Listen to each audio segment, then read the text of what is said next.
नमस्कार।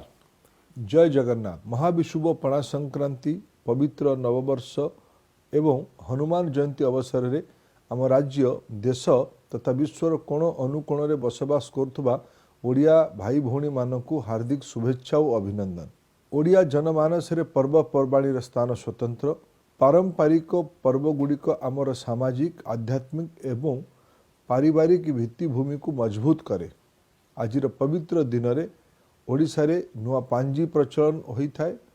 समस्त देवादेवी मंदिर रे स्वतंत्र रीतिनीति रे पूजार्चना एवं भोग लगा होता है। पणा पी ओडिया नववर्ष को बड़ा आनंद उल्लासर सह पालन करा जाए। ओडिया घरर यही परंपरा अतीव नियारा। दक्षिण ओडिशा उत्तर ओडिशा रे मध्य आजिर दिन को विभिन्न ढंग रे पालन करा जाए। दक्षिण ओडिशा रे साही साही रे दंडनाच अनुष्ठित हुए। दंडनाच आम उत्कलीय संस्कृतिर एक अनन्य लोकनाच।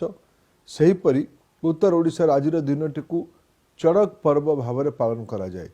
यही सब पर्व जनसाधारण मन में नुआ उत्साह एवं नुआ उद्दीपना जागृत करे।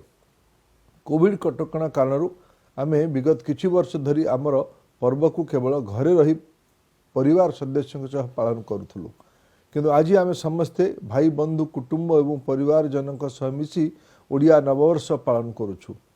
पारंपरिक कला संस्कृति संगीत नृत्य खाद्य पोशाक एवं ऐतिहासिक स्मारक पाई समग्र विश्व में ओडिशार स्थान स्वतंत्र। उत्कलीय संस्कृति और परंपरा अतीत रे जेभली विश्वविदित थिला, आज मध्य ए सबको शिखर देश रे पहुंचाइबा आम मानकर दायित्व।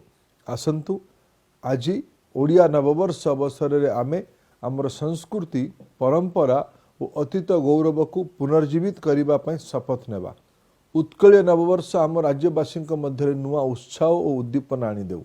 महाप्रभु जगन्नाथ आशीर्वाद समस्त जीवन सुखमय और मंगलमय हो। यह ही मु प्रभु पाखरे कामना करुछि।